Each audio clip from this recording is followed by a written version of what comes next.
Muy atento a él, lo que te mande, lo que te pida. Si te tiene que morir ahí debajo, te mueres, pero escúchalo, escúchalo.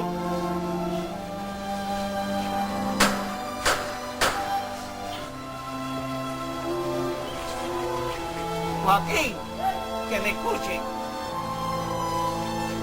Tú llevas 15 años debajo de esta virgen. Tú llevas 15 años de tu vida entregado por esta madre de nosotros. Y tú, este año, porque ella ha querido, eres padre del nazareno más chico que tiene esta cofradía. Tu hijo. Y esta levantada va por tu hijo.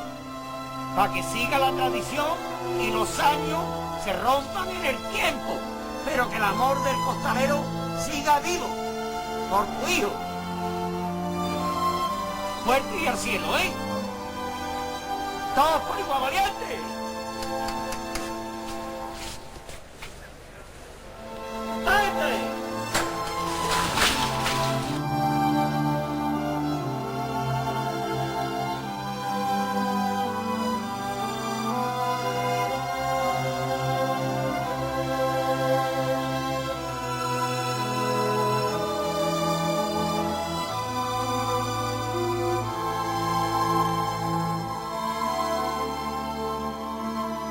Para que siga la tradición y los años se rompan en el tiempo, pero que el amor del costalero siga vivo.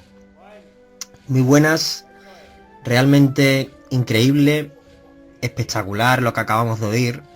Principios de los años 90, parroquia de San Sebastián, una voz y un nombre que Sevilla bien conoce. Se trata de Manuel Santiago Gil, más conocido como Manolo Santiago. Queríamos empezar con él, dada la admiración que tiene en la ciudad y el respeto que tiene ganado por todos, del que para muchos será y es el mejor capataz que ha tenido Sevilla. Un hombre que marcó un antes y un después en el mundo del martillo, dada su grandísima sabiduría, su buen hacer y sobre todo ese don de palabra, esa cercanía y ese cariño que tenía hacia sus hombres, el cual los hacía siempre sacar el mayor de sus rendimientos. Y aquí ni nada más que decir una cosa, ¿eh? Que ustedes, según digo yo, son los mejores. Llevo 40 años delante de los pasos y no he visto una cuadrilla más maciza y más entera y con más cojones que esta. No la he visto. Y presumo y roneo de que tengo muy buenos costaleros en el caminar de mi vida delante de los pasos. Pero estoy muy orgulloso de ustedes. Estoy sudando y tengo los pelos de punta, que se me ve aquí. Porque me emociono, porque siento esto, porque vivo esto. Y porque la alegría más grande que yo tengo aquí es que mi hijo se ponga delante de ese paso y de esa virgen.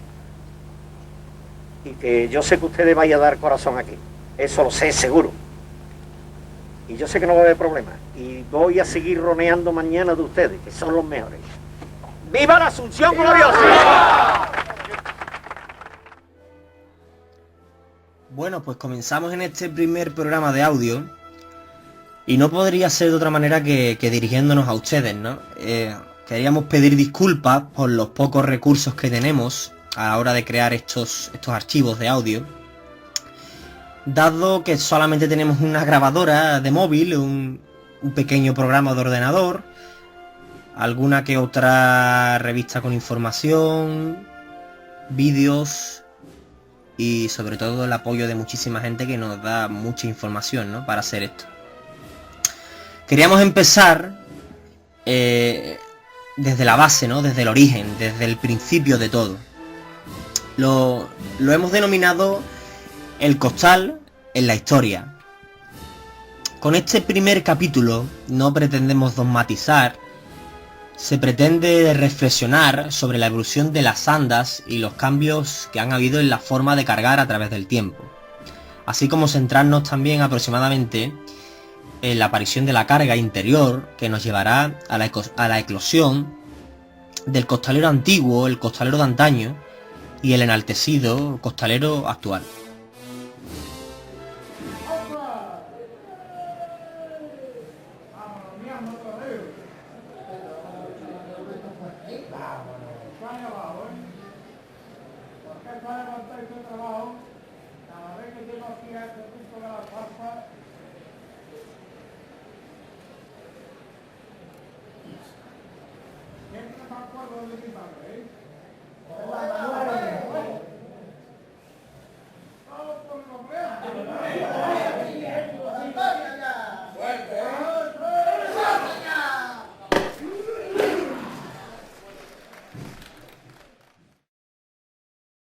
La carga según las épocas. Para centrarnos en el tiempo, utilizaremos como parámetro de la evolución de nuestra Semana Santa la división hecha por el profesor Sánchez Herrero en 4 grandes épocas.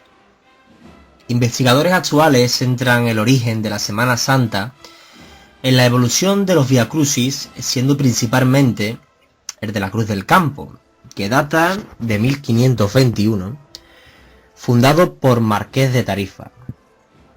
En esta etapa o en esta época, las reliquias o cruces eran portadas a mano, por lo que no había ningún dato significativo que nos hiciese ver el nacimiento de la carga, ¿no?, de los cargadores. La segunda época es la de la extensión de las cofradías de sangre, que abarca hasta el siglo XVII. Cruz arbórea con sudarios, crucificados de pasta o papelón, y se comienza a aparecer las andas llevadas por sacerdotes o cofrades significativos, y con ello la carga humana. Este es sin duda el punto de partida de este apartado que escucháis.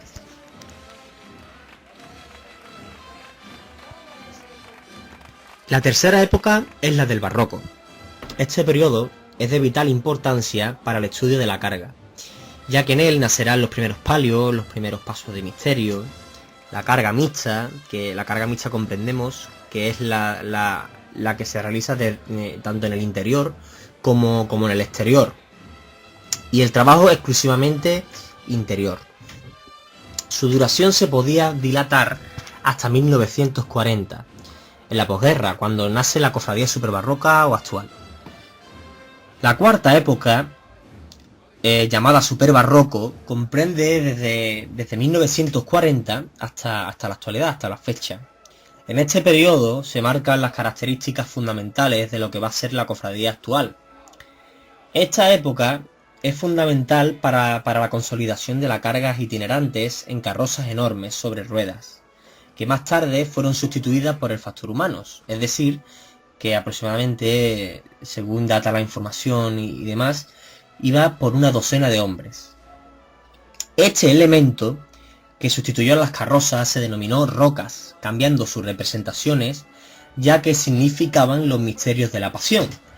De las rocas nacieron los actuales pasos de misterio, que por cierto vamos a aprovechar también y vamos a decir que los pasos, la palabra paso, utilizada tanto hoy en día, viene del latín y significa sufrimiento.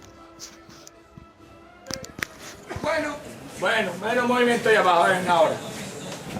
Ahora menos movimiento. Así nada más, La izquierda adelante. Más, bueno. Más la izquierda adelante. Bueno. Eso sí. Ahora me valiste con la gente con poderío de verdad. Siempre andando de frente ustedes poquito a poco. Así, mi arma, la gente es buena, mi arma. Así nada más, Menos movimiento ahí abajo ustedes. Menos movimiento. Izquierda adelante. Bueno. Eso sí. Ahora más valiente con la gente buena, Izquierda adelante. Bueno. Así, mierda, con ustedes voy yo al fin del mundo, La derecha adelante un poco ahora. Seguimos con este apartado del costal en la historia y vamos en camino hacia el costalero. Los datos de interés para llegar al costal. El cronista Sánchez Arjona descubre un dato que deja bien claro que en las rocas iban cargadores interiores cobrando. Comentó que todos los que salieron aquel año en las rocas, bien representando alguna figura, como los 12 hombres que iban dentro para moverlas, eran de fuera y cobraron 25 maravedíes cada uno. Este comentario viene apoyado con el hallazgo del historiador Hilario Arenas, que descubre que de los gastos de salida de Montesión, el pago de 16 hombres a 4 reales cada uno, en contrato hecho a los capataces Juan Lara y Juan Moreno a finales del siglo XVI. Las horquillas es el inventario del gran poder. De este elemento de ayuda para portar las andas habla el escritor Manuel Serrano Ortega, al referirse a los inventarios de finales del siglo XVI de la Hermandad del Gran Poder. Las horquillas desaparecen de estos después de hacerse las magníficas andas actuales de Francisco Antonio Gijón en 1688. Debido a los cambios del sistema de carga exterior, con horquillas al interior sin ellas, a causa de sus grandes proporciones. De esta misma época son los pasos de la Mortaja en 1710 y del Cristo del Amor en 1694, lo cual nos indica que la carga interior va evolucionando en detrimento de la exterior y de la mixta.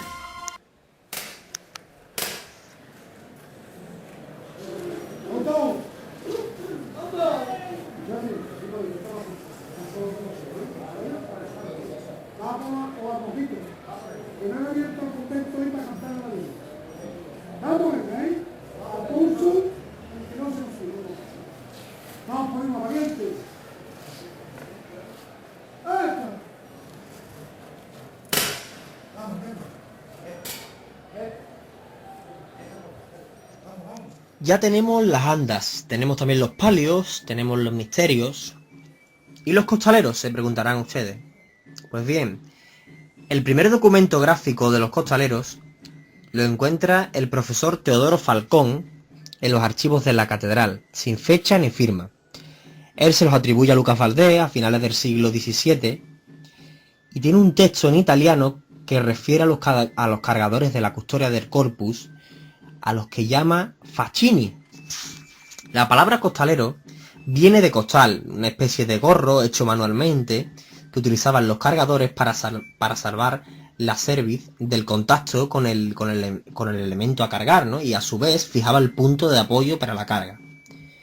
Antiguamente, en las mudanzas de los grandes muebles o pianos para las fiestas, los cargadores colocaban unas traviesas con cuerda donde se acoplaban los hombres.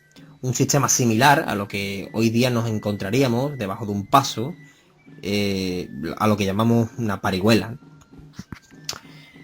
Poco se sabe sobre la evolución del costal, aunque analizando los avíos para la carga, además de la cuerda para montar las traviesas, se utilizaba un saco vuelto hacia una de sus esquinas, cosa que se ha visto hasta hace poco con los cargadores de saco de harina y de los canales de carne, ¿no? En algunos dibujos aparece como si fuera un gorro prefabricado y cosido para fijar el trabajo. Más tarde fue sustituido por una manta con los mismos dobleces que actualmente se hace la ropa, pero sin morcilla. Por si alguien no lo sabe, la morcilla es un cilindro de tela relleno de guata o de lana o de lo que cada uno se lo quiera fabricar, ¿no? El capataz Salvador Dorado reconoció haber usado un soporte de las ristras de ajos como morcillas, hasta llegar a la ropa de hoy día. Las pocas citas que encontramos sobre la procedencia de los primitivos cargadores, casi todas las relacionan como foráneos de Sevilla. Italianos, franceses, asturianos, y la más conocida era la de gallegos, de la cual nos extenderemos un poco más. El escritor sevillano José María Blanco White, en su carta de España, fechada en 1978, nos habla de cómo hidalgos asturianos, vaya telita con la palabra, que ya me he quedado 2 veces enganchado, tiene el privilegio de procesionar en el día del Corpus el paso de la custodia. El hecho de que vaya a diferentes lugares de procedencia dentro de los cargadores no choca con el término gallego, ya que este no es de denominación gráfica, sino gremial. Aquellos cargadores asturianos, según unos, franceses según otros, eran conocidos por el vulgo como gallegos y vivían en condiciones infrahumanas. Dice Rafael Lafton en su libro La Sevilla del Buen Recuerdo, que dormían sobre una manta, por cabezal una cuerda tensa amarrada de pared a pared, por almohada su costal. Por la mañana el casero del corral daba una patada en la puerta, desamarraba un extremo de la cuerda dando mozos con sus cabezas en el suelo y despertaban. Visto el panorama de los pobres gallegos, no cabe ni siquiera pensar en los racheados, gateados, mesidas, ni nada por el estilo. Eso sí, en la poca literatura que hay, el capataz siempre notaba una preocupación por las levantadas y solían advertir que se hicieran suaves, no lo fueran a tirar y por supuesto no se fueran a lastimar. Esta observación nos viene a indicar que posiblemente las levantadas tampoco estaban organizadas como las que actualmente hoy día se hacen.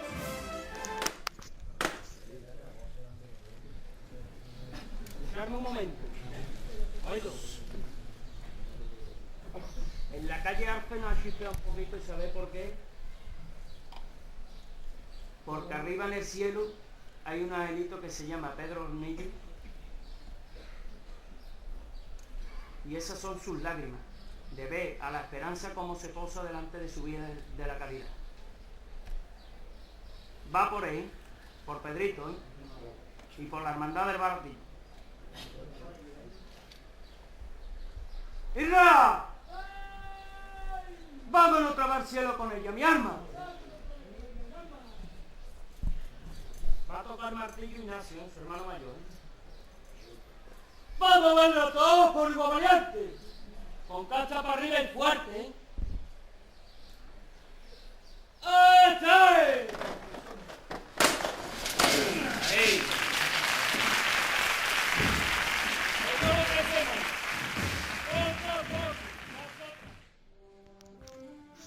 Ya tenemos los elementos, pero estábamos todavía en la mudanza. El andar de los pasos antiguamente no guardaba un ritmo, ni siquiera una compostura mínima. Avanzaba como podía. Los hombres eran tratados como bestias de carga y a eso se limitaba su función. El encargado de manejar el personal o capataz, digámoslo así, tampoco lo disimulaba a la hora de hacer alardes de malos tratos al personal.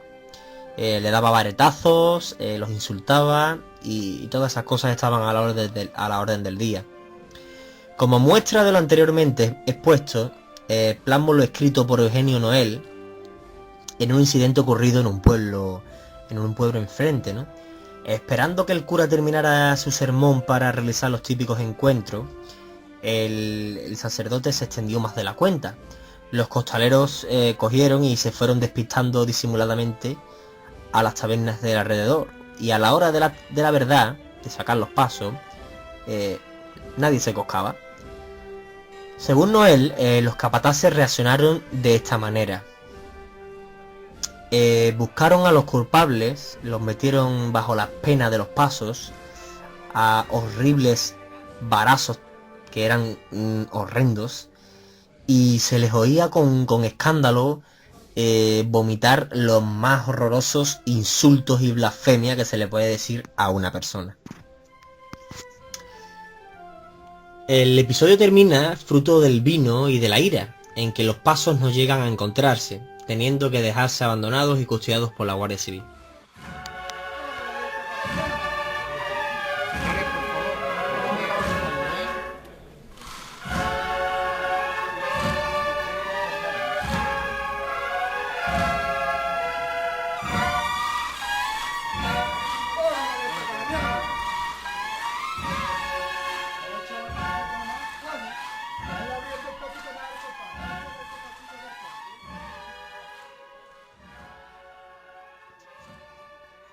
La forma de trabajar fue perfeccionándose, pero se cuidaba más el alardeo y las excentricidades que otras cosas, ¿no? De ahí nos viene la leyenda del mítico Tarila. Hasta que a primeros del siglo llegó la seriedad con capataces como Palacios, Ayala y sobre todo Rafael Franco Luque, que instituyó la primera igualdad. Así la describe su nieto Carmelo en el libro Martillo y Trabajadera, por cierto, gran libro que recomiendo. Se encontraba Juanillo Fatiga organizando la cuadrilla para la salida de la Hermandad de la Trinidad en el pasaje inmediato a la iglesia, rodeado de una multitud de costaleros, más de los que podían trabajar aquella cofradía, los cuales vociferaban suplicando o exigiendo un puesto dentro de ella, esgrimiendo supuestas promesas del capataz, el cual iba igualando como podía. Incluso los elegidos discutían la trabajadera o el lugar asignado. Por lo tanto, un desorden tremendo. Viendo Rafael Franco Luque aquello, que el bueno de Juanillo era incapaz de dominar la situación mientras la hora de salida se acercaba, decidió hacerse cargo de la misma. Mandó a Antonio Torres a tomar café al bar próximo y requirió a los guardias civiles que iban a dar escolta a los pasos, rogándole por favor que impusieran orden y dejaran pasar solamente a los que él designase. Así se hizo, y Rafael igualó rápidamente y por primera vez como había visto hacerlo a Palacios, con el tiempo justo para la salida. Ese día, pues nació la idea de la lista previa, el cuadrante y el igualar el lugar apartado a la iglesia. Así comenzó todo.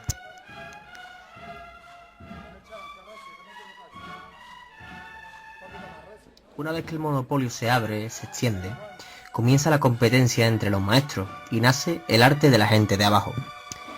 Hasta llegar a la década dorada, en la que 6 capataces se reparten el honor de distribuirse las cofradías: Manuel Bejarano, Salvador Dorado, Alfonso Borrero, Vicente Perezcano, Rafael Ariza y Rafael Franco Rojas con su hermano Manolo. Pero a la par que las cuadrillas van evolucionando, las cofradías no cesan.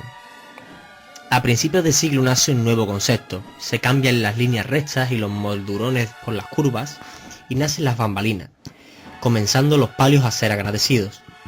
Por otro lado, la música que se limitaba a piezas clásicas fúnebres empiezan a mitad del siglo XIX a adaptarse un poco más al hombre y no ser un mero acompañamiento. Como muestra 3 obras maestras: Valle, de 1893, Soleádame la mano, de Fonana en 1912, Amargura, de Fonana en 1919, hasta llegar a la Revolución con López Farfán, que crea Campanilleros en 1924 y Estrella Sublime en el 25, obras que parecen estar hechas para el arte de llevar los pasos de palio. Todo ello, unido al esfuerzo de los capataces por una mayor organización de la distribución en el trabajo de la gente de abajo, derivó en el arte de llevar los pasos.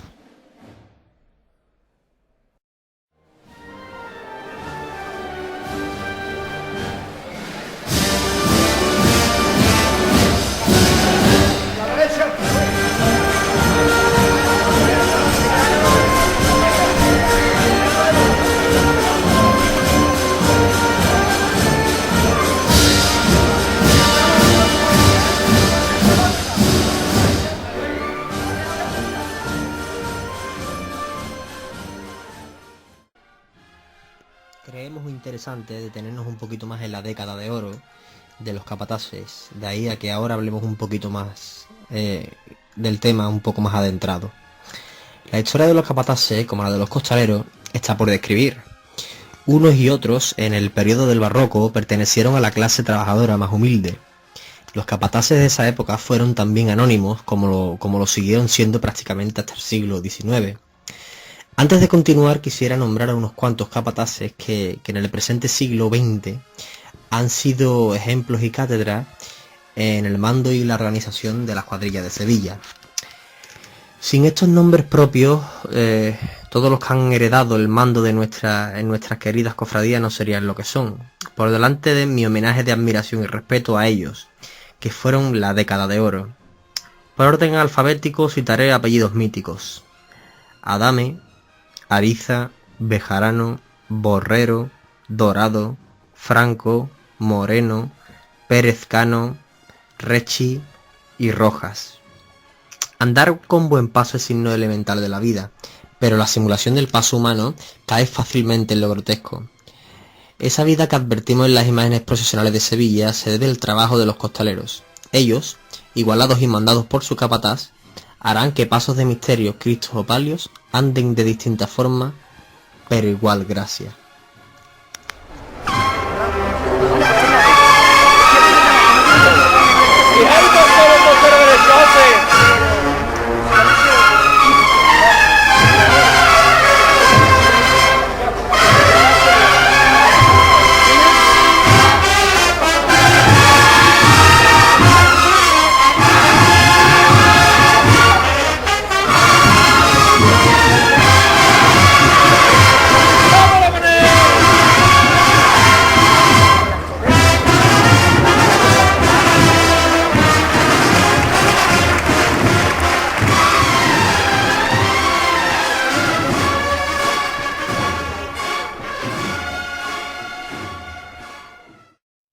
Aquí finiquita nuestro primer artículo a través de este medio. Espero que les haya gustado a todos, sirva de conocimiento para aquellos que se meten debajo pero no conocen la historia real de esta profesión. Y digo la palabra profesión ya que es y será por siempre un oficio que ha ido de menos a más, en el que se ha pasado muchísimo sufrimiento, personas que se metían debajo por la necesidad económica y poder alimentar a sus familias, a las que también alimentaban la escasez en las cuadrillas, ¿no? Aquellas cuadrillas de duras peleas y que la Semana Santa, gracias a ellos, nunca decayera. Lo que llegó a contar hasta hoy día cientos de historias y anécdotas que bien se guardan en el corazón de los viejos, ¿no? De los que aquello vivieron, ¿no?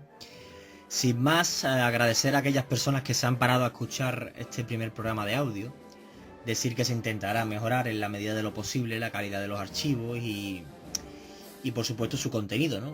Con nuevas tertulias y entrevistas realizadas tanto por nosotros como las que encontramos en la red. Para finalizar, os dejamos una joya que tengo guardada y la tengo guardada con muchísimo cariño, me encanta, me hacen bastante gracia.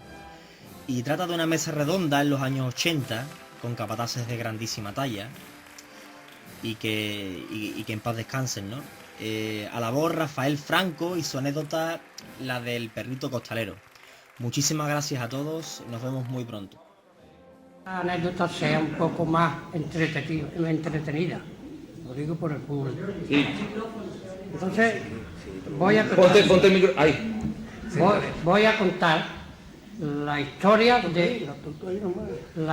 de un perrito costalero. Era un perrito chiquitito, blanco y canela, y lo tenía un costalero mío. Pero hay que empezar la historia diciendo que en la Macarena había una señora que se llamaba Victoria, que era la limpiadora de la hermandad, cuando estaba entonces en San Gil. Esa señora tenía dos hijos, los dos hijos eran costaleros míos. Y entonces tuvo la cosa de que hubo que quitar a la Virgen porque podían quemarla, lo que fuera, y ella se la llevó a su casa en un cajón de madera, eso debajo de la cama. Vivía en la calle Escobero, y debajo de la cama guardó Victoria a la Virgen. Esos dos costaleros después, pues eran buenísimos, muy buenos. Uno era manco, le decíamos el manco. Era manco por el cosete. Pues ese era el que tenía el perrito. Y ese hombre, si quieres lo pongo.